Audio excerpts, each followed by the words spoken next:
नमस्कार. भाग्योदय ज्योती वास्तू आणि ज्योतिष तसेच कुंडली मंथन यांच्या संयोगाने आधी वेगवेगळे वक्ते आपण आपल्या कार्यक्रमाला बोलवत असतो. तर आज नवरात्रानिमित्त देवीची उपासना करण्यासाठी थोर पंढरपूरचे ज्योतिषी आहेत, वास्तू आणि हस्त एक्सपर्ट आहेत. तर त्यांच्या परिचय देण्यासाठी सर्वांना ते ज्ञात आहेत, त्यामुळे त्यांचा परिचय सर्वांना आहेच. तर माझे शब्द अपुरे पडतील. भरपूर अवॉर्ड त्यांना मिळालेले आहेत. भरपूर मोठे कोर्स मी त्यांना ज्योती जोशी मॅडमच्या ह्याच्यात बघितले. त्यांनी हस्तवर आणि वास्तूवर मस्त एकदम हे शंका वगैरे सांगितली होती, त्यांची उत्तरे दिलेली होती. तर त्यांचं व्याख्यान मी सर्व ह्याच्यामध्ये ऐकतेच. तर आपण देखील त्याचा लाभ घ्यावा. मग मी जास्त वेळ न दवडता त्यांना आपलं व्याख्यान सुरू करायला मी विनंती करते. मॅडम, तुम्ही बोलायला सुरुवात करा. धन्यवाद मॅडम.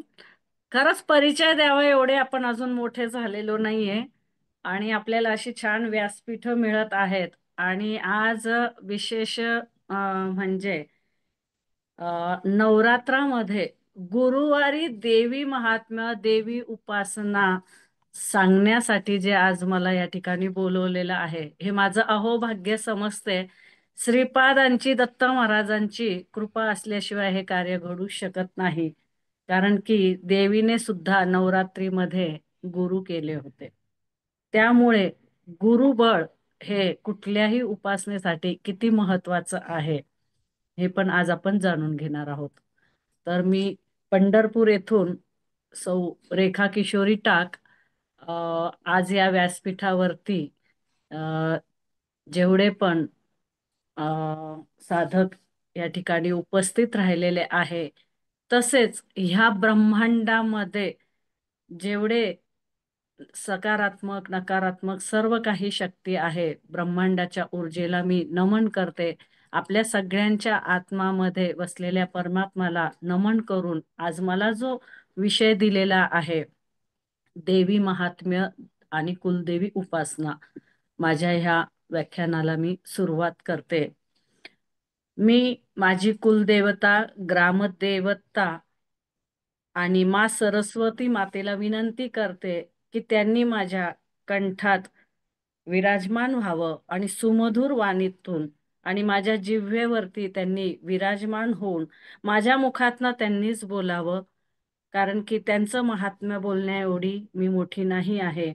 तर या ठिकाणी जे काही आपणास मिळणार आहे ती देवाची कृपा आहे, आईसाहेबांची कृपा आहे. आणि जर काही चुकत असेल तर ती माझी त्रुटी आहे. माझे बोबडे बोल गोड मानून घ्यावे. आणि जे काही आज सांगणार आहे त्यातनं एक जरी ओवी, एक जरी ओळ कुणाचं आयुष्य बदलण्यासाठी उपयोगाला आली तर मी माझ्या ह्या जीवनाला सार्थ समजेल.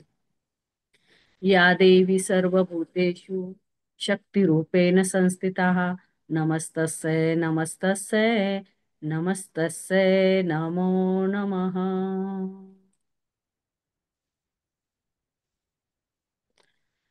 आपला आजचा विषय आहे कुलदेवी उपासना आणि देवी महात्म्य.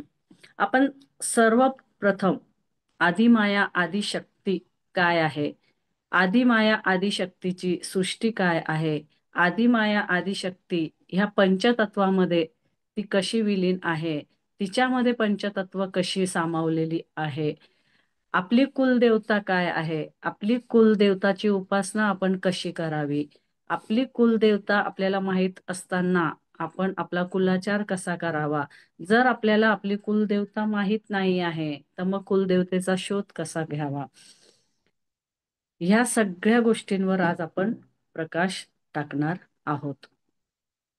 आदिमाया आदिशक्ती ही सृष्टीची निर्माता आपण बघतो. रेखाताई, एक मिनिट, सर्वांना विनंती आहे त्यांनी त्यांचे कॅमेरे चालू करा. ते काळ्या खिडक्या बघायचे काय आम्हाला आनंद नाहीये. सर्वांना विनंती आहे. नाही अक्षय, सर्वांचे कॅमेरे ओपन करायला सांग. माईक बंद कर, कॅमेरा ओपन करा ना. लोक आम्हाला काय काळ्या खिडक्या बघायची सवय लागली का? हे सगळं मोफत चाललंय. ज्ञान वाढवायचं, आमचंही ज्ञान वाढेल, तुमचंही ज्ञान वाढेल. ज्ञाना जर असं झाड लावतोय त्याच्यासाठी हे सगळं चाललंय. आणि तुम्ही जर काळ्या खिडक्या लावून बसले, नुसतं ऐकायचं, श्रवण करायचं, ह्याच्यात अर्थ नाही काही.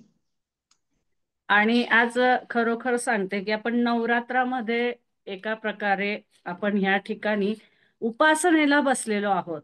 तर आपण तन मन ह्या दोघांनी एकाग्रित होऊन जर आपण ह्या ठिकाणी बसलो, तर खरोखर आपली ही मंडल साधना होणार आहे. आता एकाच वाक्यात सांगेल की ज्यांना कोणाला सृष्टीच्या मंडल साधनेमध्ये समाविष्ट व्हायचं आहे, त्यांनी आपले कॅमेरे चालू ठेवावे. कोणी प्रवासात असेल किंवा अगदी अपरिहार्य कार्याने काही प्रॉब्लेम असेल तर ठीक आहे, परंतु सगळ्यांनी यामध्ये एकत्रित व्हावे आणि सगळ्यांनी मनोमनी श्रीम मंत्राचं उच्चारण करा. म्हणजे तुमच्या कुलदेवीची तुमच्याशी एकाग्रता राहील आणि आपल्या कुलदेवतेला नमन करूनच आपण या ठिकाणी बसावे.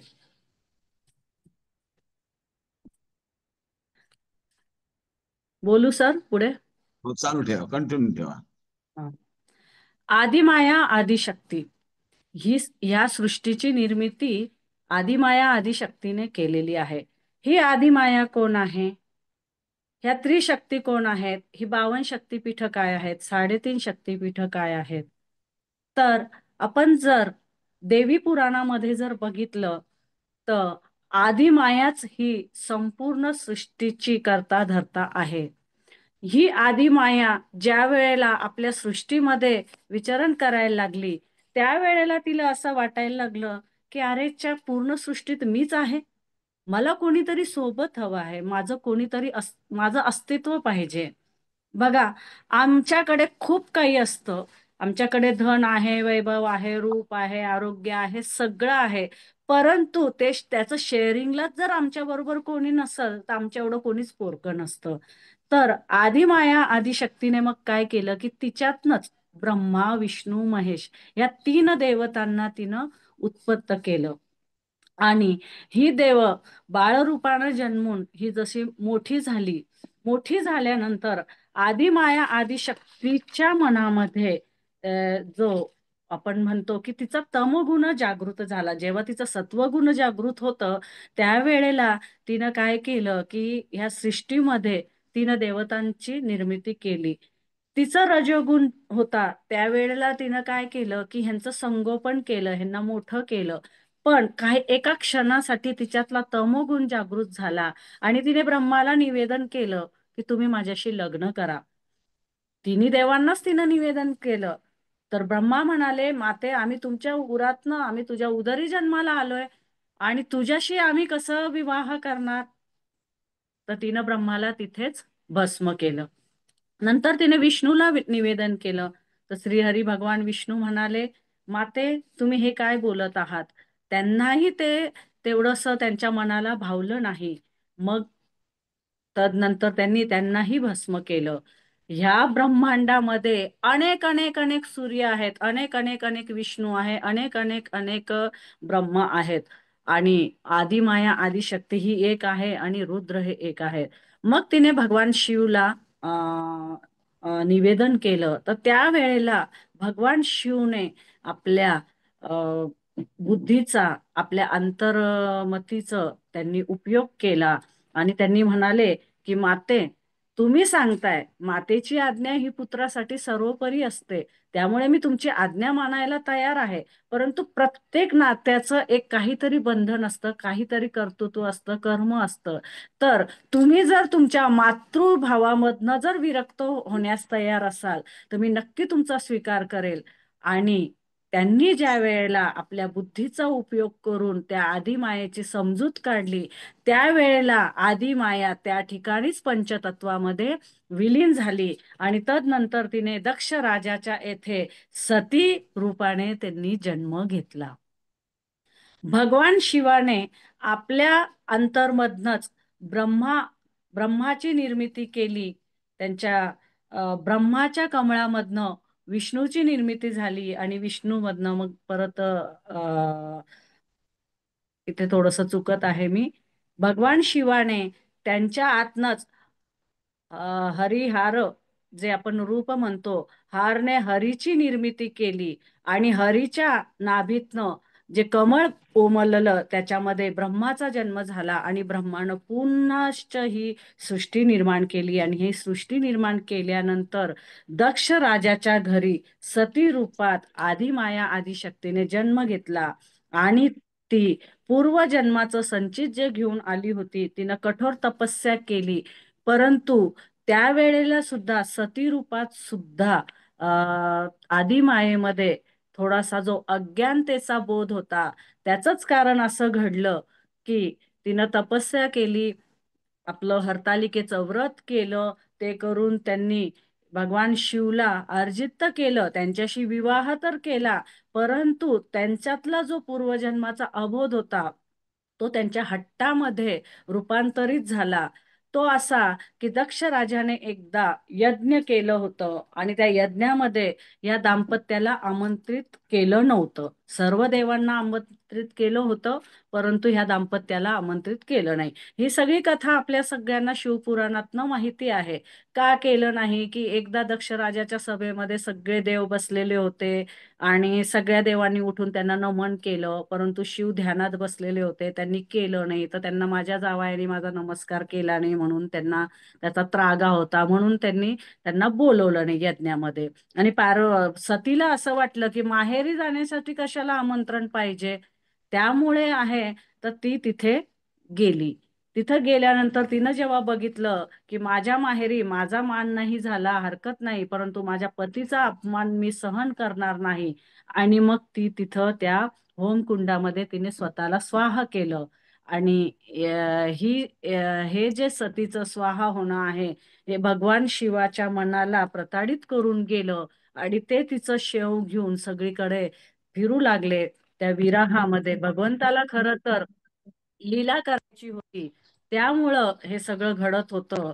आणि त्या लीलेच्या मुळे त्यांनी तिला घेऊन चाललेले होते. आणि भगवान विष्णूला वाटलं की महादेवच जर असं विरहामध्ये राहिले तर ही सृष्टी पुन्हा लय पावेल आणि पुन्हा सृष्टीची निर्मिती करणं. बघा, आपण एकदाच घर बांधतो आणि त्या घराला जर आपण पुढच्या पिढीच्या हवाले करतो, मुलांच्या, आपण खूप आयुष्याचं कमाई कष्ट तिथं लावलेलं असतं आणि पुढच्या पिढीने लगेच हे सगळं पाडून आम्ही रिनिवेशन करू म्हटलं तर आपल्या मनाला किती त्या वेदना असतात. आणि त्यातल्या त्यात तेवढं करणं ही सोपं नसतं.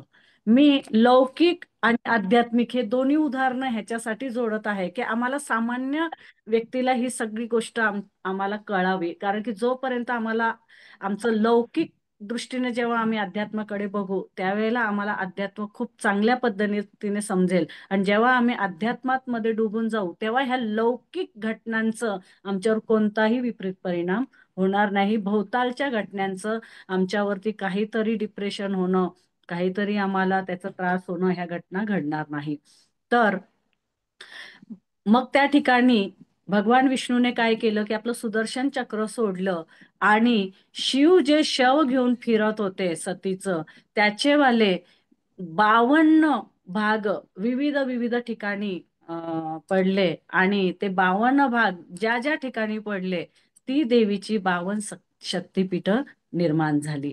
52 शक्तिपीठ काय आहेत हे आपल्या सगळ्यांना माहीतच आहे, किंवा आपण याच्यावाली ग्रुपवर लिस्ट टाकूया कारण की व्याख्यान लांबल.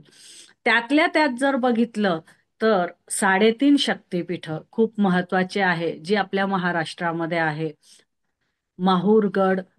माहूरगडची रेणुका माता, कोल्हापूरची महालक्ष्मी माता, तुळजापूरची तुळजाभवानी आणि अर्धशक्तपीठ जे आहे सप्तशृंगीची सप्तशृंगी देवी, जी दिंडोरी वनात राहते. वणी गाव म्हणून म्हणतात त्याला, दिंडोरी वणी या ठिकाणी आहे.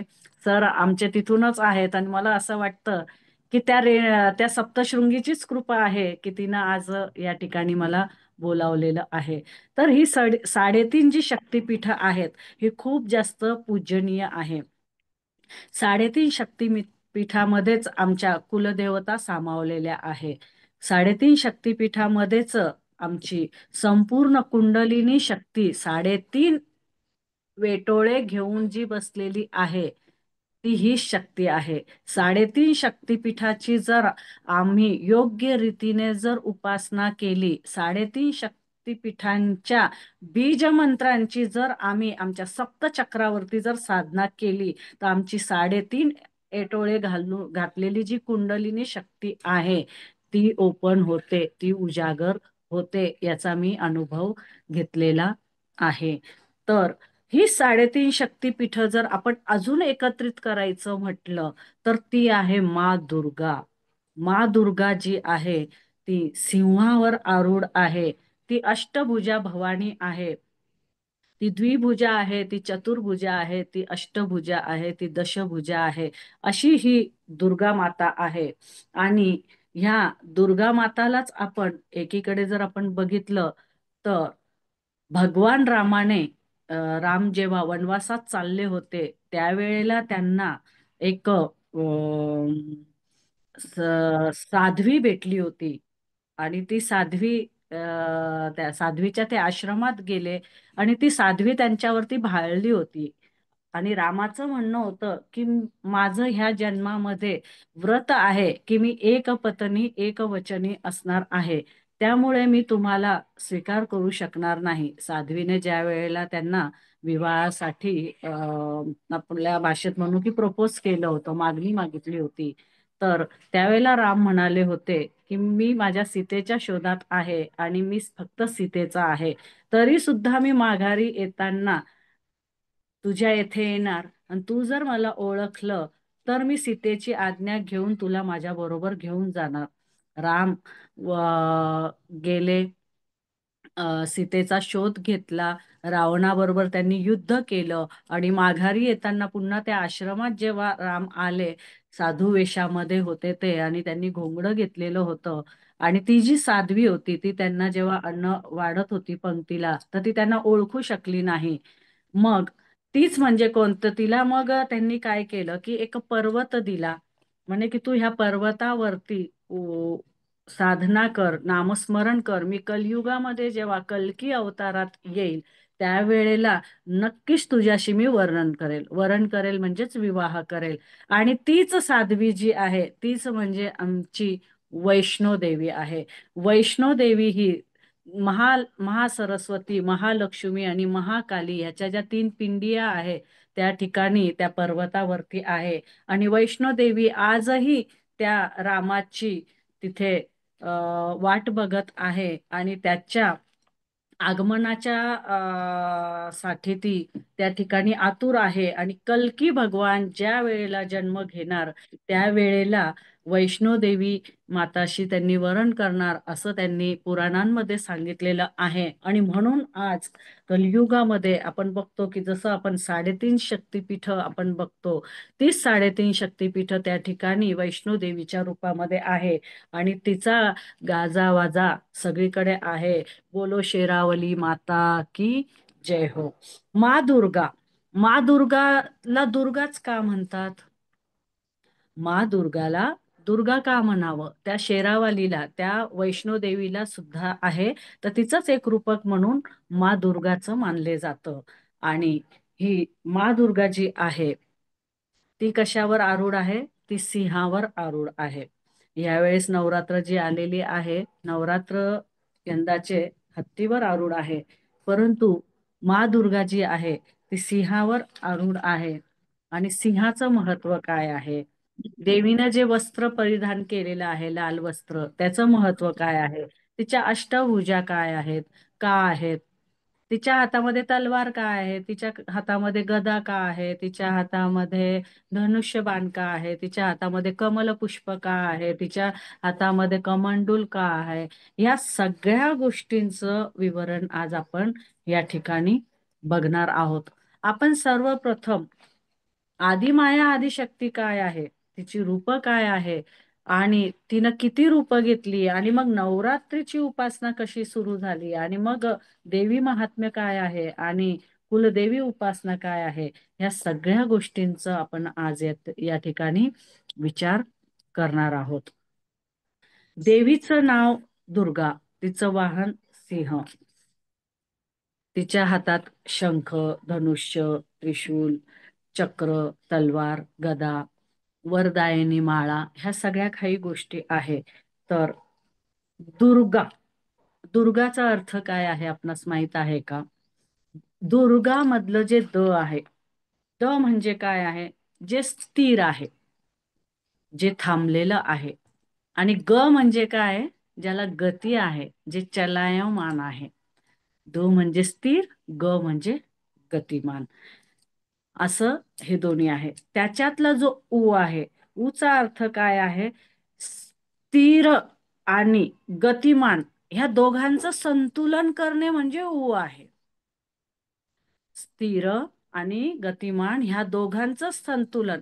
हे बघा, गाडी आहे ना, गाडी एका जागेवर जर उभी आहे, गाडी कशावर चालते? चाकावर चालते. नुसती चाकं चालत असली तर किलोमीटर पार होतंय का हो? नाही. आतलं स्टेअरिंग जेव्हा चालतं तेव्हा त्या चाकाला अर्थ आहे. नुसतं स्टेअरिंग चालत असेल आणि चाकच नसतील तर कसं होणार? तर या दोघांचं मिलन म्हणजे ते संतुलन आहे. तर असा हा उकार आहे. तर तो दोघांमध्ये संतुलन करतो. आणि हेच म्हणजे काय आहे? त्याच्यामधलं दुर्गा जो मधला अ आहे, अ म्हणजे काय? परमात्माची जी ईश्वरीय शक्ती आहे ते म्हणजे अ आहे. ही ईश्वरीय शक्ती काय करते? आम्हाला अंधकाराकडून प्रकाशाकडे घेऊन जाते. हीच ईश्वरीय शक्ती काय करते की या स्थिर संतुलनाला गतिमान करते. आणि गतिमान झाल्यानंतर दुसरी गोष्ट, जर आपण अजून एका पद्धतीने जर अर्थ बघायला गेलो, दू म्हणजे काय? मगाशीच मी म्हटल्याप्रमाणे अंधकार. आणि ग म्हणजे काय? प्रकाश. अंधकाराकडून प्रकाशाकडे जाण्यासाठी आहे आमची दुर्गा. तदनंतर जर आपण म्हटलं की ह्या दोघांमधलं पुढे अनुस्वारावर र येतो. दू, उ, अ आणि र. रफार जो आपण वरचा म्हणतो, तो जो रफार आहे, रफार म्हणजे काय? पहिल्याला दुसऱ्याशी जोडणे, दोघांमध्ये समन्वय आणणे.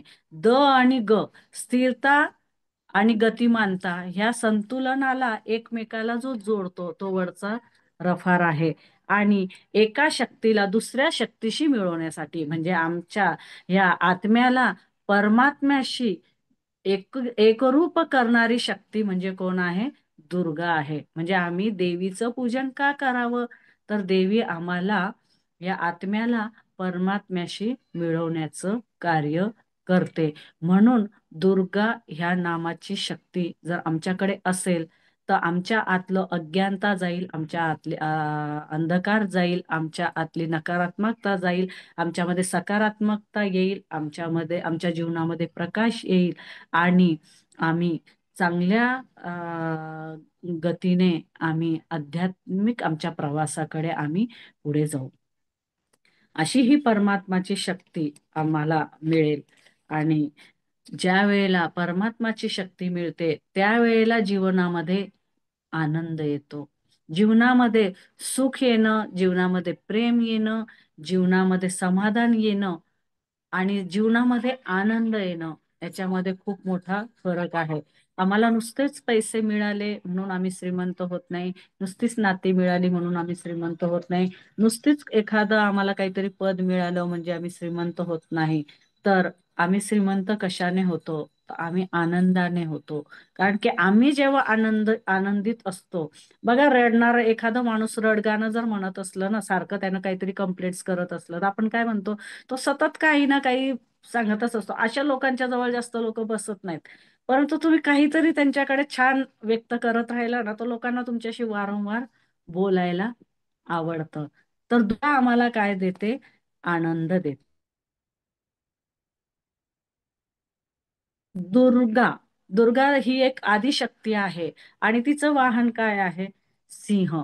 सिंहाचं आपण थोडस हे बघूया. जसं आपण कुंडलीचा अभ्यास करताना प्रथम, द्वितीय, तृतीय आपण 12 घरं बघतो आणि 12 घराचे भाव भावेश जे आहे त्यांची आपण जसं गुण बघतो, तर तसंच आपण ह्या ठिकाणी बघतो की सिंह, तिचं वाहन काय आहे? सिंह आहे, ज्याला आपण शेर पण म्हणतो.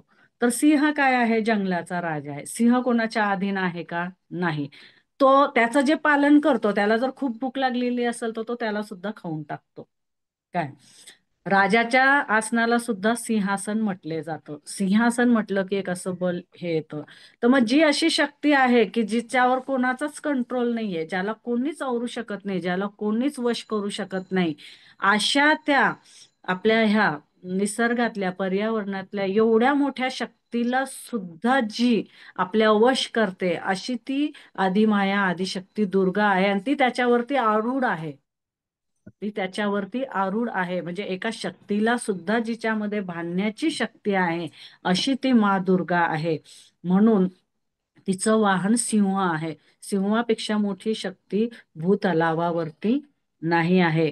आणि सिंहाचं एक वैशिष्ट्य स्वभाव आहे, तो कोणाचाच नाहीये. तो कोणाचाच नाहीये. राजनीतीमध्ये जर तुम्ही गेला तर राजनीतीमध्ये कोणीही कुणाचं नसतं. राजाचं कोणीही आपलं नसतं. राजा होणं म्हणजे नुसतं सुखांचा उपभोग घेणं नाहीये, तर राजा होऊन चौकस बुद्धीने राज्य करणं सुद्धा खूप महत्वाचं आहे. आणि आपल्या जीवनामध्ये आपण प्रेम सगळ्यांवर करावं, वात्सल्य सगळ्यांशी करावं, सगळ्यांशी नाती जपावी, परंतु विश्वास हा आपल्या सावलीवर सुद्धा करू नये असं जे म्हणतात, तर तेच इथं मातेनं आम्हाला दर्शवलं आहे की तुम्ही ह्या सिंहासारखी जी शक्ती तुमच्या जीवनात आजूबाजूला असते, त्याच्यावर तुम्हाला आरूढ जर व्हायचं असेल, तर तुम्हाला देवी उपासना, दुर्गा उपासना केल्यानंतर ती शक्ती तुम्हाला प्राप्त होते. तर आता आपण बघूया की आईला लाल वस्त्र जे आहे, लाल वस्त्र म्हणजे काय आहे, लाल रंगाची शक्ती काय आहे. निसर्गामध्ये तसं जर बघितलं तर एकच रंग आहे आणि तो म्हणजे श्वेत रंग आहे. त्याला जर आपण काचेच्या ग्लास मधनं जर बघितलं तर आपल्याला सप्तरंग दिसतात. मग तिथं आपला वेलेट रंग असतो, इंडिगो असतो, पिवळा रंग असतो, ऑरेंज कलर असतो, रेड कलर असतो, हिरवा कलर असतो, सगळे रंग असतात. आणि ह्या सगळ्या रंगांचं आपापलं एक वैशिष्ट्य आहे की जो जांभळा रंग असतो तो जर थोडा डार्क होत गेला तर तो अंधकाराकडे जातो. म्हणजे आपण बघूया की जे लोक खूप डार्क रंगाचे कपडे घालतात ते लोक थोडेसे एकटावलेले असतात, त्यांच्यामध्येच असतात.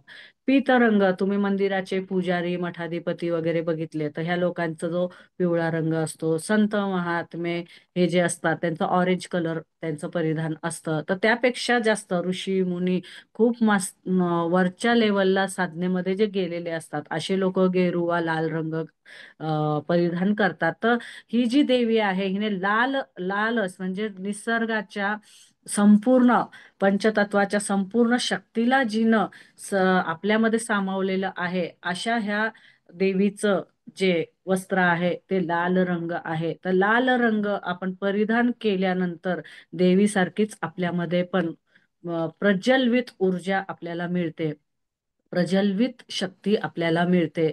आणि असं लाल वस्त्र परिधान करून जर देवीची उपासना केली तर आपल्याला सुद्धा देवीचं तेज प्राप्त होतं. अशाच प्रकारे जर आपण बघितलं तर देवीच्या हातामध्ये तलवार आहे. तलवारीने शक्यतोवर काय होतंय की काहीतरी काटण्याचंच काम होतं. तलवारीने काय होतं की नकारात्मकताचा नाश सकारात्मकतेच्या तलवारीने होतो. परंतु ह्या ठिकाणी आपण हे बघ की ही जी आदिमाया आदिशक्ती आहे ही नकारात्मक आयुध कसं घेणार नाही, ते नकारात्मक आयुध ती घेणारच नाही. का की एखाद्या व्यक्तीने जर आपल्याला काही बोललं तर आपल्याला ते टोचतं. त्याने खरोखर तलवार वारलेली नसते, परंतु ते आपल्याला चाकूच्या धारेसारखं टोचतं. पण एखादी व्यक्ती एखादं असं सुंदर वाक्य बोलून जाते की ते आपल्या मनाला भावतं आणि ते सुद्धा आतमध्ये आम्हाला एक वार केल्याचाच आभास असतो. तर दोन व्यक्तींमध्ये सुद्धा संवाद घालणारी ही अशी प्रेमाची तलवार आहे आणि तेच आयुध आईने हातात घेतलेलं आहे. तिच्या हातामध्ये जे कमळ आहे, कमळ म्हणजे काय आहे की ते चिखलामध्ये जन्माला येतं, परंतु तो चिखल त्याला लागलेला नसतो. वरनं एवढी पावसाची धारा असते पण त्याच्यावरती एक बूंद सुद्धा पावसाची पाण्याची थांबत नसते. तर ह्या संसार सागरामध्ये आपण म्हणतो हे वाईट आहे, ते वाईट आहे, ते वाईट आहे, ते वाईट आहे. त्या वाईट वातावरणात सुद्धा आम्हाला चांगलं राहता आलं पाहिजे. आणि बाहेरनं एखादं जर काही आम्हाला आमिष आमच्या पुढे येत असेल, जलरूपी, पाऊसरूपी, तर ते आमिषाला बळी न पडता आम्ही आमच्या आमच्या अंतरशक्तीने आम्ही राहिलं पाहिजे. हे आम्हाला हे देतं. तर अशा प्रकारे आईने जे काही आयुध घेतलेली आहे, त्या प्रत्येक आयुधाचा एक अर्थ आहे. मी मुख्य सांगितलेले आहे. महत्वाचा मुद्दा काय आहे की ही आदिमाया आदिशक्ती जी आहे ही 2 भुजाची आहे. परंतु हिच्यामध्ये सरस्वती, महालक्ष्मी आणि महाकाली ह्या ज्या 3 शक्ती आहे, तसेच ब्रह्मा, विष्णू, महेश ह्या ज्या शक्ती आहे, ह्या शक्ती कुठे कुठे आहे, तर ह्या शक्ती ह्या संपूर्ण ब्रह्मांडात आहे. ब्रह्मांडाच्या मुख्य किती दिशा आहेत? 4 दिशा आहे. तर 4 दिशांमध्ये जी विचरण करते, 4 दिशांवर जिची सत्ता आहे, अशी ती चतुर्भुजा आहे. त्याचप्रमाणे 4 दिशाच्या अजून 4 उपदिशा आहे, तर अशी ती अष्टभुजा आहे. आणि त्यामध्ये जर आपण आकाश आणि पाताळ ह्या 2 दिशांना जर समाविष्ट केलं, म्हणजे या संपूर्ण सृष्टीवर जिचं अधिराज्य आहे, अशी ती दशभुजा महामाया, महासरस्वती, महालक्ष्मी, काली रूपा, महादुर्गा आहे. तर ह्या दुर्गा देवीचं जे आहे, नवरात्रामध्ये जो जागर चालतो, हा जागर कशाचा चालतो? हा भक्तीचा जागर चालतो, हा ध्यानाचा, हा उपासनेचा जागर ह्या ठिकाणी चालतो. आणि नवरात्रातच का नवरात्रातच का एवढं तिचं हे आहे का? आम्ही 12 महिने का तिची उपासना करू नये का? 12 महिने नक्की आपण उपासना करतो, परंतु तिथी देताना सर्व देवतांना ज्या काही तिथी दिलेल्या आहे, तिथी देताना, वार देताना जे काही वार दिलेले आहे, त्या त्या वारी त्या त्या दैवताचं बल ह्या भूतलावरती मोठं असतं.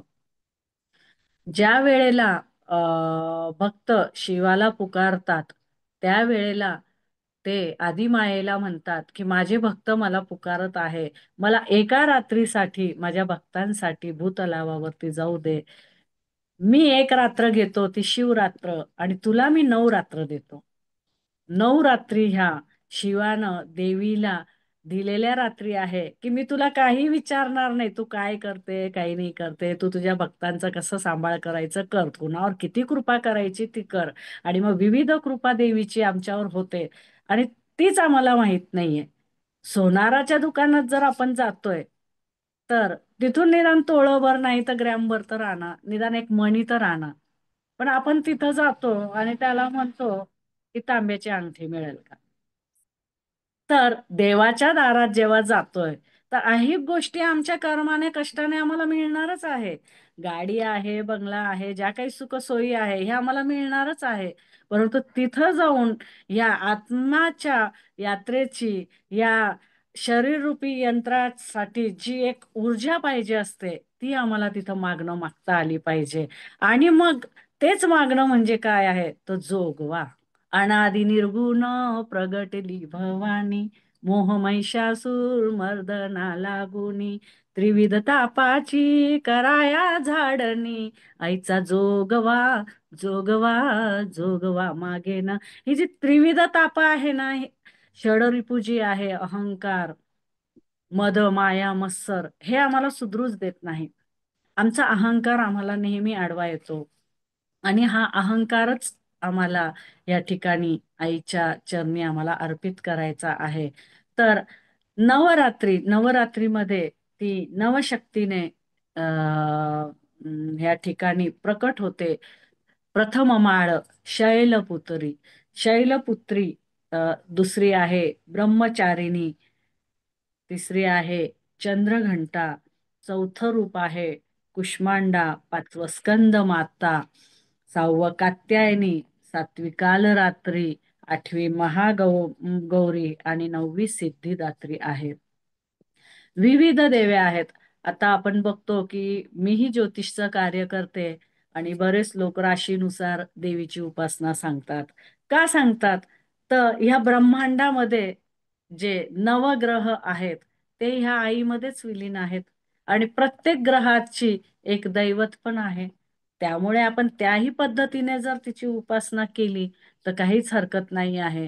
साधी सोपी गोष्ट आहे की आपली 7 वारं जी आहे, कुलदेवीची उपासना या ठिकाणी सांगेल की कुलदेवीची उपासना करताना सुद्धा आपण नवरात्रीमध्ये आपण कुलदेवीची उपासना अशाही पद्धतीने करू शकतो की सोमवारी कुलदेवीला पांढरी फुलं अर्पित करा.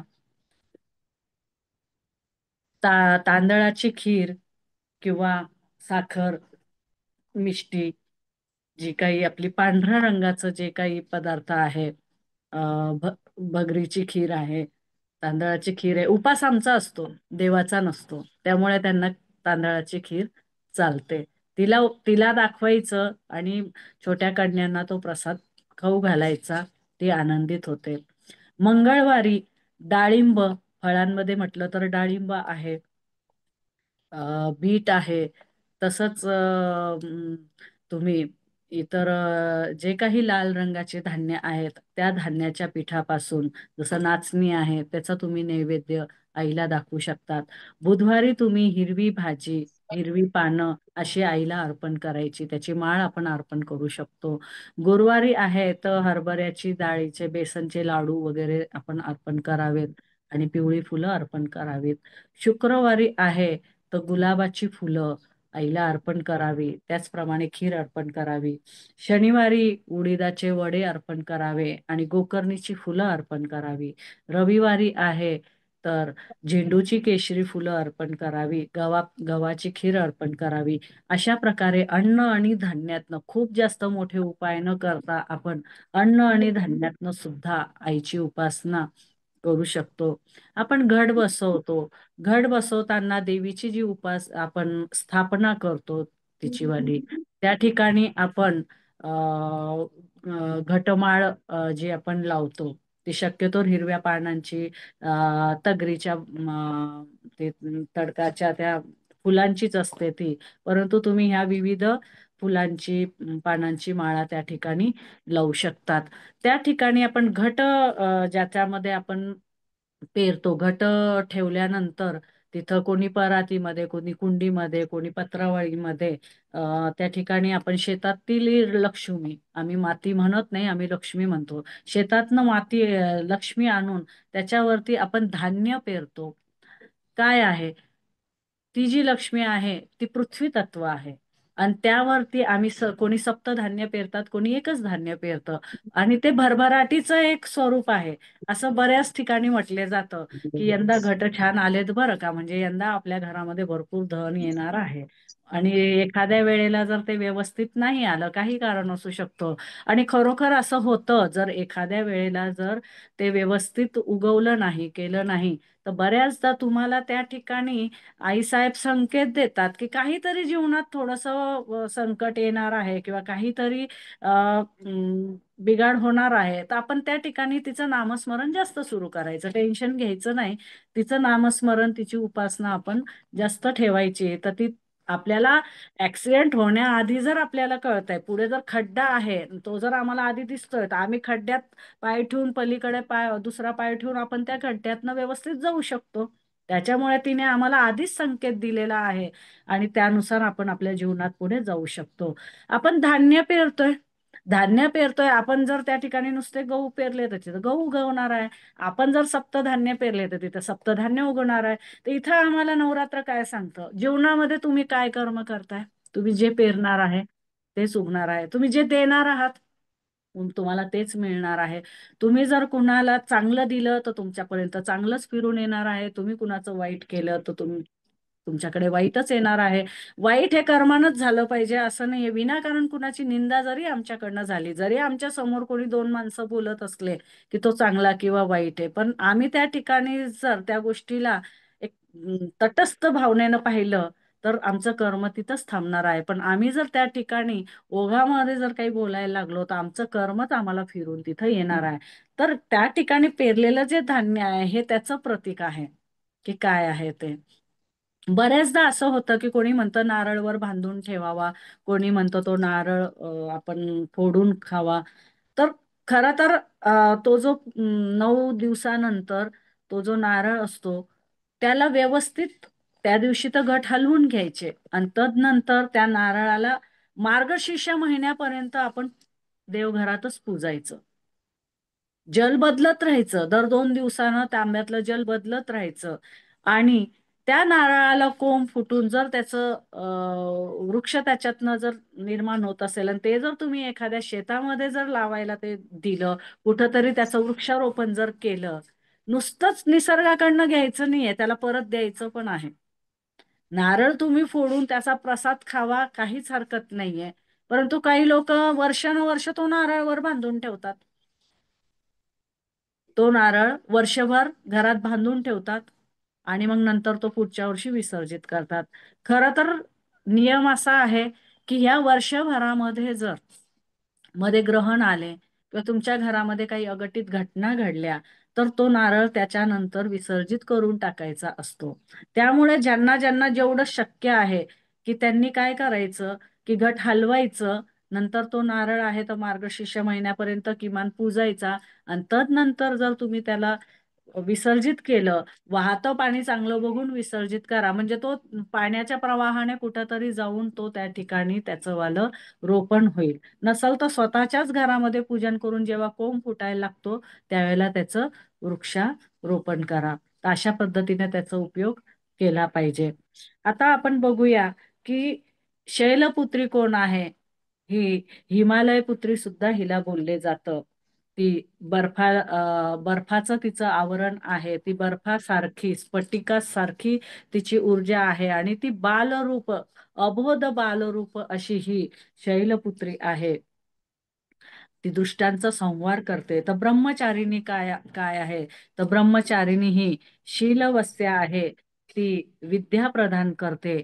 चंद्रघंटा, चंद्रघंटा म्हणजे काय आहे, तर तिच्या मस्तकावरती चंद्र आहे आणि हातात तिनं घंटा घेतलेली आहे.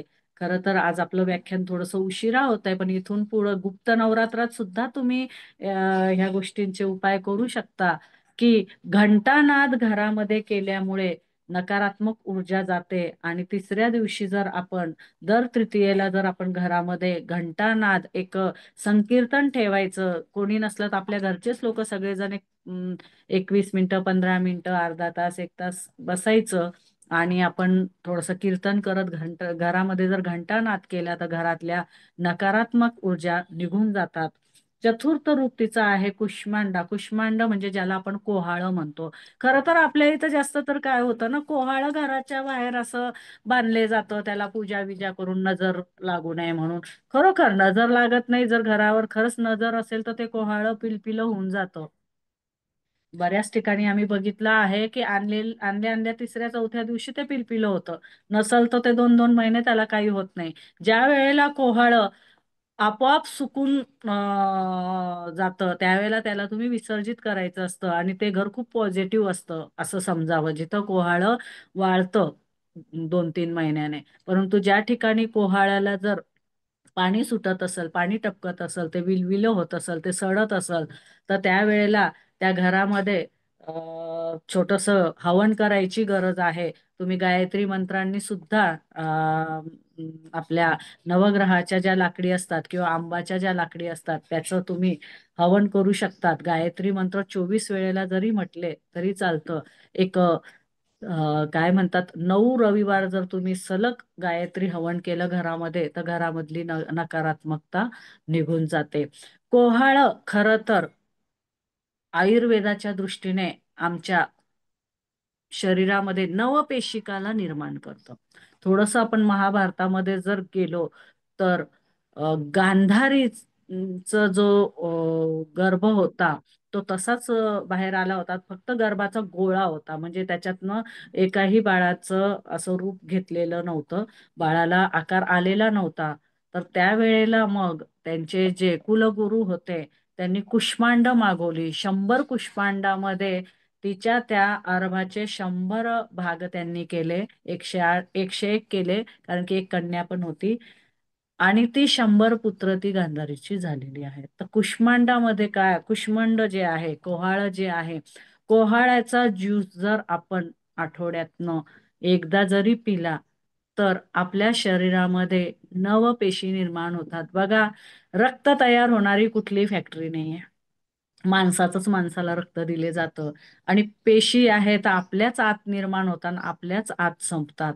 तर ज्यांना चिरतारुण्य राहायचं आहे, ज्यांना चिर आयुष्य राहायचं आहे, त्याच्यासाठी कर्म आणि विचार पण चांगले पाहिजे. तुमचे कर्म आणि विचार चांगले आहे आणि तुम्हाला दीर्घायू व्हायचं आहे, तर तुम्ही कुष्मांडाचा ज्यूस पिला पाहिजे. थंडीच्या दिवसात मात्र ते खूप थंड असतं, म्हणून त्याचं प्रमाण कमी असावं. उन्हाळ्यात प्रमाण जास्त घेऊ शकतात.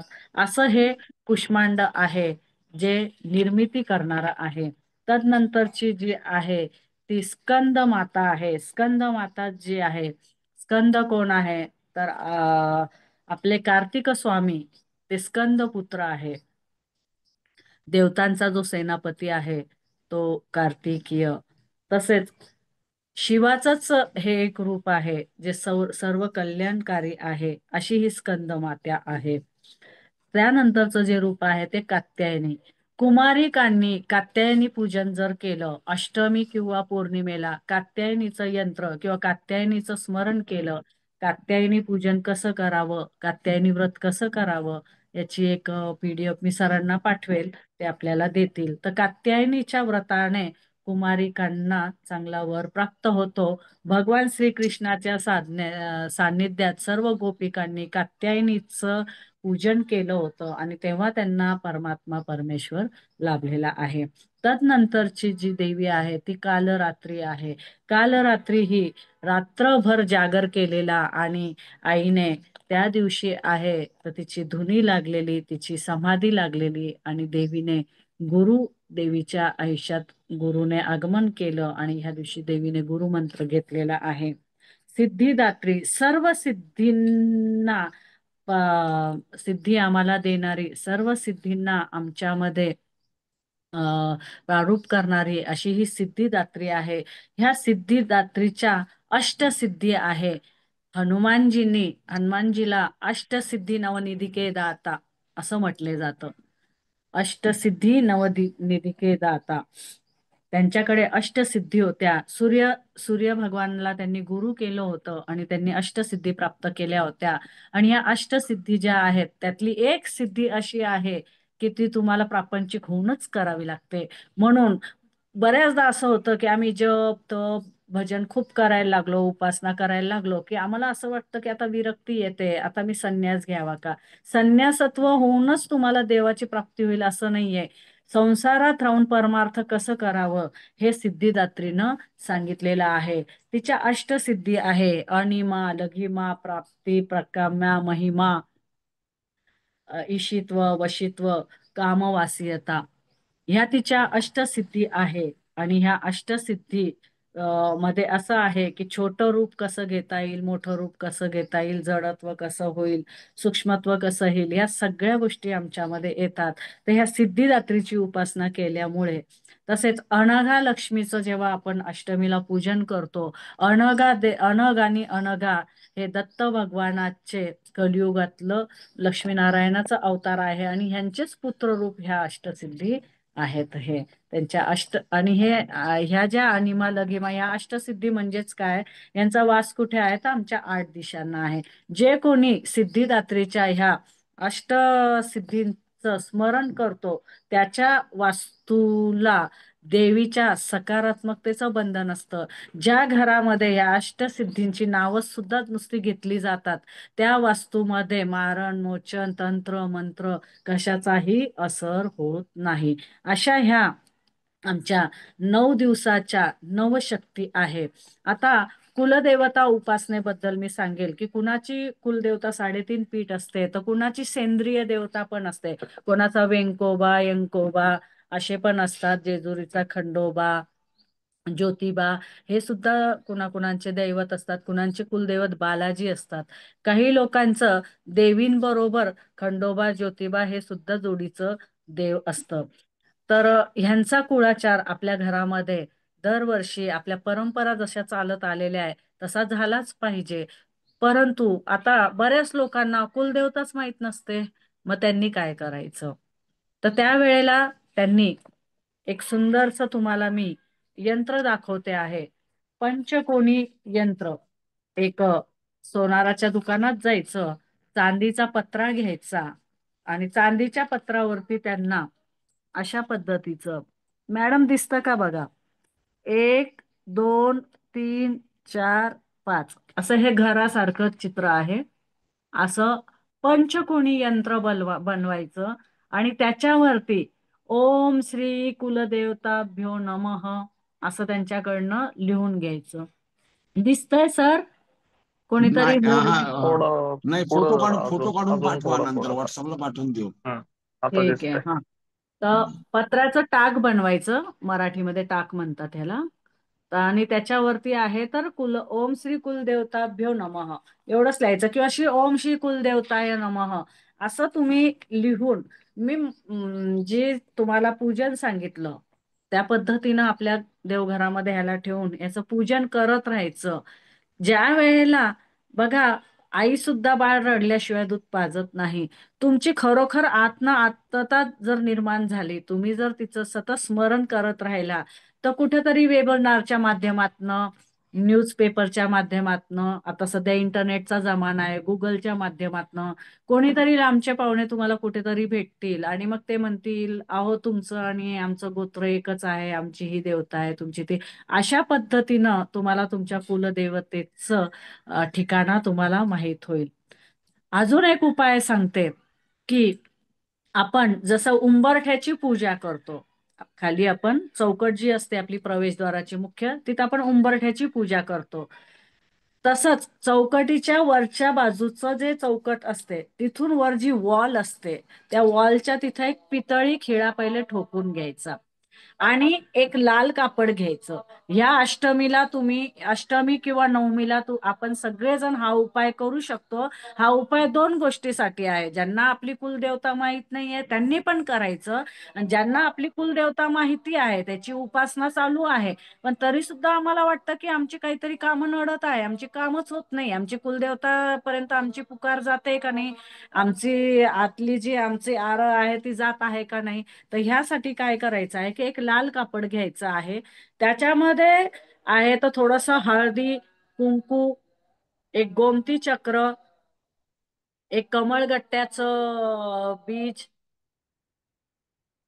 भस्म, विभूती, म्हणजे आपण गौरी जी असते, गाईचं जे गौरी असते त्याला आपण जाळतो, ती असते राख, आणि ती जर शिवावरती अर्पत केली तर ती तयार होते विभूती, किंवा गाणगापूरचा भस्म असेल तर तो, कोणताही भस्म तुम्ही घेऊ शकता. हा भस्म त्याच्यामध्ये त्या लाल कापडामध्ये टाकायचा आहे. त्याच्यात जसं मगाशी सांगितल्याप्रमाणे एक कमळगट्ट्याचं बी, एक गोमती चक्र, एक कोळसा, सगळ्यात महत्वाचं म्हणजे एक कोळसा, आणि अर्धा चमचा तूप त्याच्यात टाकायचं.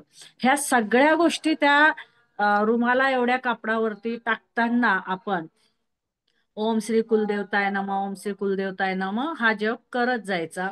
त्याचबरोबर त्याच्यामध्ये एक हळकुंड ठेवायचं आणि चिमूटभर हिंग टाकायचं आणि त्याची वाली पोटली बांधायची, आणि ती पोटली देवघराच्या समोर ठेवून तिची छान पूजा अर्चा करायची, तिला निरांजन ओवाळायचं, गोड दुधाचा किंवा घरात केलेला नैवेद्य आहे तो दाखवायचा, आणि ती पोटली आपण त्या ठिकाणी त्या वॉलला, प्रवेशद्वार, तुमचं घर पूर्वेला असो, पश्चिमेला असो, दक्षिणेला असो, त्याच्यामध्ये जायचं नाही. दक्षिणमुखी जरी घर असेल तरी त्या वॉललाच तुम्ही तिथं ती पोटली लावायची.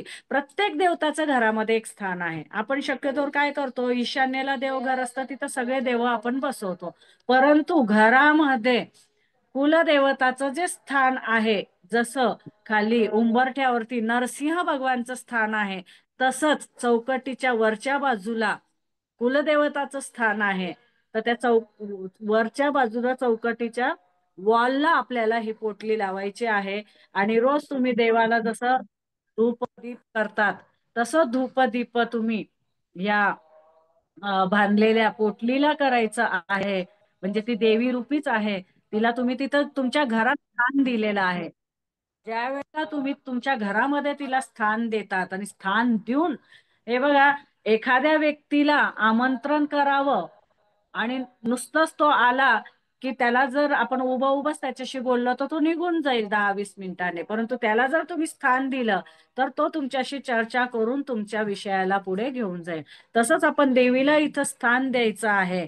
आणि रोज आपण जेवणाच्या ताटावर बसल्यावर आहे त्या ठिकाणी आई जेवायला ये आणि आपल्या माइंडमध्ये फक्त ती आपली फ्रेम आठवायची की तिथं आपण तिला बसवलेलं आहे. आणि शक्य झालं तर आठवड्यातनं एकदा तुम्ही मंगळवार किंवा शुक्रवार तुमच्या पद्धतीने निवडा आणि त्या दिवशी तुम्ही त्या ठिकाणी नैवेद्य दाखवायचा आहे. सणावाराला जसं देवाला ताट दाखवताय तोच तिथं दाखवायचं.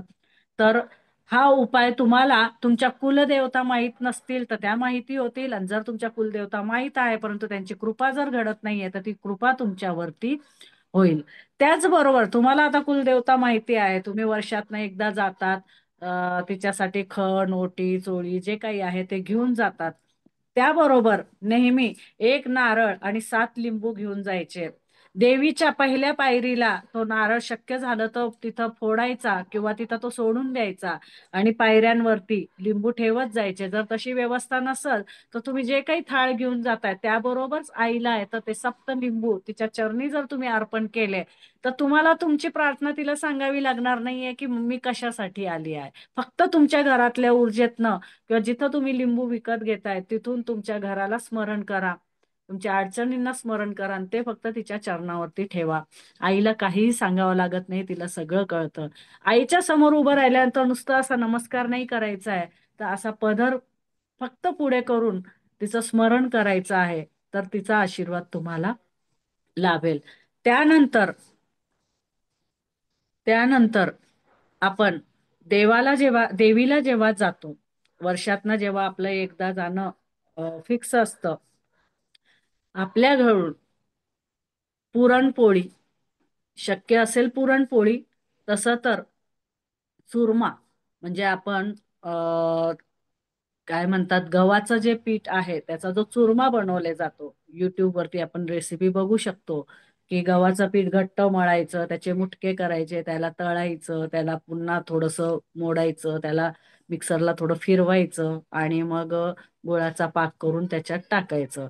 अशा पद्धतीने चुरमा, मलिदा आपण जे काही बोलतो तो त्याचेवाले 11 लाडू करून आपल्या घरूनच घेऊन जायचे. आपल्या हाताने ती शिदोरी आईसाठी घेऊन जायची आणि तिला म्हणायचं की मी हे घेऊन तुझ्या इथं येत आहे, माझ्या मनोकामना ज्या काही आहे तुला माहित आहे, माझ्यावर कृपा असावी. याचा एक फायदा असा होतो की आईला माहिती आहे की माझी लेकरं माझ्याकडे येत आहेत, तर तुमच्या बरोबर प्रवासामध्ये कोणतीही अघटना घडणार नाही, ऍक्सिडेंट होणार नाही, चोरी होणार नाही, कोणी लुबाडणार नाही, कुठल्याही नकारात्मक शक्तीचा तुमच्यावरती कोणताही आघात होणार नाही. याचा अनेकांनी अनुभव घेतलेला आहे. तिथं गेल्यानंतर तिथल्या पुजाऱ्यांना सांगून तुम्ही तो नैवेद्य तिला दाखवा. आणि हल्ली खूप लाईन असते, आपण तिथपर्यंत जाऊ शकत नाही, लांबनं दर्शन असतं, त्यामुळं थोडंसं जवळ गेलं की तो डब्बा खोलून तिला दाखवा. आपण आहे त्या ठिकाणीच दर्शन घेऊन बाहेर या. त्या ठिकाणी जर तुम्हाला मंदिराच्या प्रांगणात जर गाय दिसली तर त्यातला निम्मा प्रसाद तिला गाईला खाऊ घाला आणि थोडासा 2-4 लाडू आपल्या घरी घेऊन या. आल्यानंतर सगळ्यांनी मिळून तो प्रसाद आपण खावा आणि तुम्हाला ह्याची जी काही कृपा मिळेल त्याचा अनुभव नक्की पुढच्या वेळेस आम्हाला येथे सांगा. देवी उपासनामध्ये आपण कुलदेवी उपासनाच्या ह्या गोष्टी ज्या आपण बघितलेल्या आहेत, हे मी मुख्य मुख्य उपाय आपणाला सांगितलेले आहे. ह्या नवरात्रीमध्ये आपण जर दशमहाविद्यांची पण उपासना केली तर साधकांसाठी ती खूप फलदायी पडते. आणि दशमहाविद्याची उपासना कशी करावी याचं छोटंसं तुम्हाला म्हणजे मी हिंट देते की ज्यांना ज्यांना आपली पत्रिका माहिती आहे, पत्रिकेतले ग्रह माहिती आहे, 1, 5, 9 या ठिकाणी जर स्त्री ग्रह बसलेले असतील तर अशा लोकांनी सौम्य देवताची म्हणजे त्याच्यामध्ये कमला देवी जी आहे ती खूप सौम्य देवता आहे, तिची उपासना करावी. तर याच ठिकाणी पुरुष ग्रह जर बसलेले असतील तर अशा लोकांनी उग्र जे रूप आहे तिचं वालं, जसं तारा रूप आहे, बगलामुखी रूप आहे, यांची सुद्धा उपासना आपण करू शकतात. आपल्याला आयुष्यामध्ये जर आपल्या मनासारखं तुमचं घर होत नाही, कुणाला घरच घेणं झालेलं नाहीये, ज्याचं घर आहे त्याला बंगल्यात महालाचं स्वप्न आहे, ज्याचा बंगला आहे त्याला महालाचं स्वप्न आहे, किंवा तुमच्या कुणाचं शेतीचे प्रॉब्लेम आहे, कुठेतरी काहीतरी अडकाअडकी झालेली आहे, अशा लोकांनी भुवनेश्वरीची उपासना करायची. ह्या 9 दिवसात तर करायचीच, आणि दर मंगळवारी आणि पौर्णिमेला सुद्धा करायची. जे लोक प्लॉटिंगचं वगैरे काम करतात, भूमीचं देवाणघेवाणचं काम करतात, एजंटचं, अशा लोकांसाठी सुद्धा ही उपासना खूप चांगली आहे. आणि आपले असेच जीवनातले जे कठीण कठीण प्रश्न आहेत ते सुटवण्यासाठी, आरोग्यासाठी आणि भूमीच्या कामासाठी, तसेच कर्ज म्हणजे आर्थिक रोग, शरीराचा रोग, मानसिक रोग, ह्या सगळ्या रोगांशी मुक्त होण्यासाठी तुम्ही भुवनेश्वरी देवीला डाळिंबाचं नैवेद्य, तिची ओटी भरताना सुद्धा लाल लाल वस्त्रानेच भरायचे आहे. आणि आपल्या घरामध्ये जर श्रीयंत्र असेल तर श्रीयंत्राला, तुमच्या कुलदेवीला किंवा एक सुपारी ठेवून जर आपण डाळिंबाच्या दाण्यांनी जर तिचं अर्चन केलं, त्याच्यात तुम्ही श्रीसुक्तचं पठण करू शकता, तुम्ही त्याच्यावरती आहे तर ललितांबा स्तोत्राचं पठण करू शकता, किंवा ओम श्री भुवनेश्वरी नमः म्हणून सुद्धा तुम्ही एका डाळिंबात जेवढे दाणे आहेत तेवढे दाणे एक एक अर्पित करत तुम्ही तिचं अर्चन करा. तदनंतर ते पुन्हा तुम्ही प्रसाद रूपी खाऊ शकतात. सगळ्यात मोठी उपासना नवरात्रात जर केली जाते ती कुंकुम अर्चनची केली जाते. कुंकुम अर्चन जे आहे ते देवीला खूप प्रिय आहे. जसं दह्या दुधाचं आहे अभिषेकाला महत्व, त्याच पद्धतीनं आपण नवरात्रीचे 9 दिवस देवीचे घट बसवतो, देवीची नैवेद्य करतो, पूजा करतो, सगळं काही करतो. याच्यामध्ये जोगवा मागितला जातो. जोगवा म्हणजे काय आहे तर आपल्याच अहंकाराला आपणच आळवतो. अहो, कुणाकडे आपण जर 100 रुपये मागायचे म्हटले, 1000 रुपये मागायचे म्हटले, तरी आपण 10दा विचार करतो आपल्या स्थिती परिस्थितीचा. आणि मूठभर मीठ मागायचं म्हणजे आमच्या अहंकाराला तिच्या चरणावरती आम्ही लीन करायचं आहे, तिच्या चरणावरती अर्पित करायचं आहे. तर विविध प्रकारे आईची उपासना पूजन केले जातं. त्यामध्येच जसं नवरात्राची नवशक्तीची आराधना आहे, त्यातलाच एक प्रकार आहे नवविध भक्ती. नवविध भक्तीमध्ये श्रवणम, कीर्तनम, स्मरणम, पादसेवनम, अर्चनम, वंदनम, दास्यम, सांख्यम आणि आत्मनिवेदन येतं. श्रवणम मध्ये काय आहे की आम्हाला काहीच होत नाहीये, तर कुठंतरी आईचं जिथं संकीर्तन चालू आहे आम्ही ते ऐकलं पाहिजे. कीर्तन ज्या ठिकाणी तिचं भजन पूजन चाललं आहे त्याच्यात आम्ही सम्मिलित झालं पाहिजे. स्मरणम, चालता बोलता आपलं कार्य करता करता तिचं स्मरण करायचं आहे. आई कधीच म्हणत नाही की तुझा जॉब सोडून, तुझं काम सोडून, तुझा स्वयंपाक सोडून माझं तू करत बस. तुमच्या जीवनातल्या ज्या काही मूलभूत तुमच्या रिक्वायरमेंट आहेत तुमच्याकडून परिवाराला, तुमच्या ज्या काही जिम्मेदारी आहेत, जे काही तुमचं कर्तव्य आहे, ते करता करता तिचं स्मरण करता आलं पाहिजे. पाद्य सेवनम, जेव्हा जेव्हा वेळ मिळेल तिच्या सान्निध्यामध्ये आपल्या मंदिरापाशी जाऊन एक 5 मिनिटं 10 मिनिटं आपल्या गावातलं जे ग्रामदैवत आहे त्या ठिकाणी जाऊन आपण बसलं पाहिजे. शांत मनाने तिथे डोळे झाकून जेव्हा बसाल तर बाहेर नाही आहे काही, तर तुमच्या आतच सर्व काही आहे हे आम्हाला पाद्य सेवेतनं आम्हाला त्या ठिकाणी अनुभव येईल. अर्चनम, जसं मी सांगितलं की कुंकुम अर्चन करा, डाळिंबाच्या दाण्यांनी अर्चन करा. बुधवारी आहे तर तुम्ही वेलदोड्याचं अर्चन करा. ज्यांना वाईट शक्तींचा वगैरे प्रॉब्लेम आहे, ज्यांना असं वाटतं की माझ्यावर कोणी काही केलंय का, माझ्याकडे काही प्रॉब्लेम आहे का, त्यांनी काळी मिरी, लवंग ह्याचं सुद्धा अर्चनम करून त्याचाही आपण आपल्या खाण्यासाठी उपयोग करायचा असतो, नंतर त्याला प्रसाद म्हणून. वंदनम, आपल्या भोवताली असलेल्या माता भगिनींमध्येच आईचं स्वरूप बघून आपण प्रत्येक जीवामध्ये परमात्मा आहे म्हणून सगळ्यांना नमन वंदन करायचं आहे. दास्य, आम्ही आमच्यापेक्षा लहान असो की मोठा असो, परंतु कोणी जर सत्मार्ग सत्कर्म करत आहे तर त्याला आम्हाला मानता आलं पाहिजे आणि त्याला नमन करता आलं पाहिजे. अशा प्रकारे, किंवा आम्ही मंदिरात किंवा कुठे गेलो तर त्या ठिकाणी झाडू मारायची जरी सेवा मिळाली तर कमीपणा मानायचा नाहीये. तिथं आमच्यामध्ये हा दासत्व भाव आमच्यात असला पाहिजे. संगम म्हणजे जेव्हा जेव्हा तुम्हाला जर कुठे योग आला, अशा तीर्थाटनाचा, तर त्या ठिकाणी तुम्हाला तिथं गेलं पाहिजे. त्या ठिकाणी सर्व काही चालणाऱ्या गतिविधीमध्ये आपण भाग घेऊन आपल्याकडनं जशी काही तन धन्य सेवा होईल ती आपण करायची आहे. आत्मनिवेदनम म्हणजे काय आहे की सकाळी उठल्यानंतर आणि रात्री झोपताना जे काही मी दिवसभरामध्ये कर्म केलं आहे, आई हे तुझ्या चरणी अर्पित आहे आणि उद्याचा माझा दिवस पुनश्च ऊर्जावान होऊ दे आणि मला सत्कर्म सत्कार्य करण्याची माझ्याकडनं रोज एक कर्म चांगलं होईल याची तू मला शक्ती आणि बुद्धी प्रदान कर. अशा पद्धतीने इथं आपण देवीची उपासना करतो. शेवटचा टप्पा म्हणजे सप्तशतीमध्ये जे 18,000 श्लोक आहे, 13 अध्याय आहे, तर त्यांना आपण बीज मंत्रामध्ये एकवटलेलं आहे. सर मी तुम्हाला एक फाईल पाठवलेली आहे. कोरोना काळामध्ये असं झालं होतं की आमचं एक मंडल आहे, त्याच्यामध्ये आम्ही ग्रुपने साधना करत होतो. त्या ठिकाणी एक खूप मोठे साधक होते आणि असंच म्हणजे आम्ही सगळेजण ध्यानात होतो आणि त्या ध्यानामध्ये माझ्याकडनं त्यांच्या मनाला एक प्रकारे टेलोपॅथी आपण म्हणू शकतो की त्यांना असा संदेश गेला की तू हे कर आणि मग त्यांनी माझ्याशी चर्चा केली.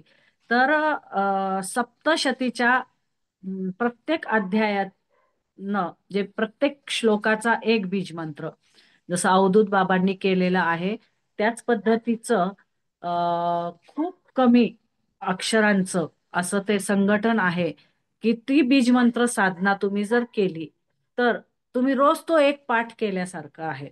तर मी सरांना ती PDF पाठवलेली आहे. त्याचा उपयोग सगळ्यांनी घ्यावा. त्यातलंच मुख्य जर बोलायचं म्हटलं तर सप्तशतीचा जो पहिला अध्याय आहे त्या पहिल्या अध्यायाचा बीज मंत्र आहे. या ठिकाणी सगळ्यांनी थोडंसं ताठ बसायचं आहे आणि आपल्या कुलदेवतेशी एकत्रित होऊन आपण झालं तर माझ्या मागे हा मंत्र आपण मनामध्ये बोलायचा आहे. प्रथम अध्याय चा बीज मंत्र आहे ओम ह्रीम नमः. दुसरा अध्याय ओम दुम नमः. तिसरा अध्याय ओम त्रीम नमः. चौथा अध्याय ओम श्रीम नमः. ओम पाचवा श्री अध्याय ओम माम नमः. सहावा ओम अध्याय ओम धूम नमः. ओम धूम नमः. सातवा अध्याय ओम क्लीम नमः. ओम क्लीम नमः. आठवा अध्याय ओम चाम नमः. ओम शाम नमः. नववा अध्याय ओम हुम नमः. ओम धूम नमः. 10वा अध्याय ओम अम नमः. ओम अम नमः. 11वा अध्याय ओम भाम नमः. ओम धाम नमः. 12वा अध्याय ओम ऐम नमः. ओम ऐं नमः. 13वा अध्याय ओम वम नमः. ओम वम नमः. अशा पद्धतीने 13 अध्यायांचे हे मूल बीज मंत्र आहेत आणि ह्या बीज मंत्रांची आपण जर मंत्र साधना केली आता मंत्र अक्षर हे आपल्यातल्या बऱ्याच ज्योतिषांना माहीत असेल अशी ही बीज मंत्र साधना जर आपण रोज करत राहिलो तर खरोखर आपल्या सप्तचक्रांना पहिले तर बॅलन्स होईल आणि तदनंतर बॅलन्स झाल्यानंतर त्याचं ऍक्टिव्हेशन होईल आणि ऍक्टिव्हेशन झाल्यानंतर जर येथे बसलेल्यापैकी एकाची जरी कुंडलिनी शक्ती जागृत झाली तर मी माझ्या जन्माला धन्य मानेल. अशाच प्रकारे खडगमाला जी आहे ती सुद्धा आमच्या सप्तचक्रांसाठी खूप चांगली आहे. कारण की ह्या धकाधकीच्या जीवनामध्ये एवढी मोठी सप्तशती करणे एवढं मोठं ललित आंबांचं जे 1000 नामं आहे किंवा 350 नावं आहे आम्हाला एवढं करणं शक्य नाहीये परंतु साधकाची पहिली पायरी म्हटली तर हीच आहे. आणि सप्तशती ग्रंथामध्ये अनेक अनेक असे उपाय दिलेले आहेत तर त्यातलं आपण सर्व बाधाचं जे एक मंत्र आहे ते जर आपण केलं तर आपल्या जीवनामध्ये कोणतीही बाधा राहणार नाही. आपल्या जीवनामध्ये कोणतंही संकट राहणार नाही. तर सप्तशतीच्या पाठीमागे 15 नंबरचा जो श्लोक आहे सर्व बाधा प्रशंसन्स त्रैलोक्यासी किलेश्वरी एकमेव त्वया कार्यमस्म वैरी विनशानयम. ज्यांना कोणाला हा मंत्र अर्जित करायचा आहे त्यांनी उद्या 5वे माळेपासून पौर्णिमेपर्यंत 3 माळा कराव्या आणि ग्रहण काळामध्ये ह्याला जर तुम्ही ऊर्जित केलं तर हा एकच मंत्र संपूर्ण सप्तशती पाठाचा सार आहे. जो कोणी या मंत्राला कवच म्हणूनच धारण करतो त्याच्यावरती दुर्गा सप्तशतीची कृपा असते. आणि घरामध्ये जसं आपण भगवान शिवाची जेव्हा अर्चना करतो तेव्हा देवीची सुद्धा अर्चना झाली पाहिजे. तर आता सध्या आपण आई आई देवी देवी करतोय, परंतु नवदुर्गाची उपासना करताना विष्णू सहस्रनाम झालं पाहिजे. नाही काही तर ओम नमो भगवते वासुदेवाय नमः तरी झालं पाहिजे. आणि वास्तूमध्ये नारायण कवचचं पाठ हे आपल्या वास्तूला मिळणारं कवच आहे. जसं सप्तशतीचं खडगमाला कवच आहे तसंच नारायण कवच आहे. आणि हे 2 कवच जर तुम्ही हे 2 स्तोत्र जर तुम्ही नित्य पाठ करत असाल तर बाहेरच्या कोणत्याही धागा, दोरा, गंडा, रत्न कशाचीही गरज आपल्याला भासणार नाही. या सगळ्या गोष्टी आपण करायच्याच वेळेनुसार, पण त्याच्यामध्ये अडकून राहायचं नाहीये. एवढं बोलून मी आज मला या ठिकाणी जी बोलण्याची संधी दिली, खूप काही बोलण्यासारखं आहे, परंतु वेळेचंही भान आपल्याला ठेवता आलं पाहिजे. आणि मी वेळेलाच आता विश्राम घेऊ इच्छिते. या ठिकाणी सुत्रावणे ताई, रणवरे सर आणि सर्व प्रेक्षक मायबापांनी आणि तुमच्या हृदयात बसलेल्या परमात्म्याला मी प्रणाम करते. आणि जिथे काही त्रुटी आहे ती माझी चूक आहे आणि जे काही दिलं आहे ती भगवतीने दिलेलं आहे. त्या आदिशक्ती आदिमायाला नमन करते. धन्यवाद मॅडम, खूप छान दिलं.